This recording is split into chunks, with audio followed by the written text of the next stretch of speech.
Hello, I'm here to introduce myself. I am John Scalzi's new book, The Last Colony, the latest in the trilogy of... Wait a second, I'm protesting this book. You're protesting me? Why?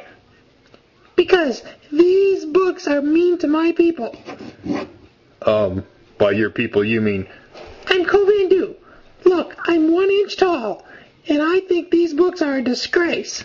My people were murdered mercilessly in the first book. Your character is actually just a minor character that was introduced in the first book and kind of stomped out of existence. It's not funny. I'm here to protest this book.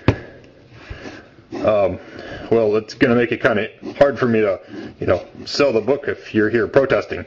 That's why I'm doing it. Well, let me see what I can do. I'll be right back.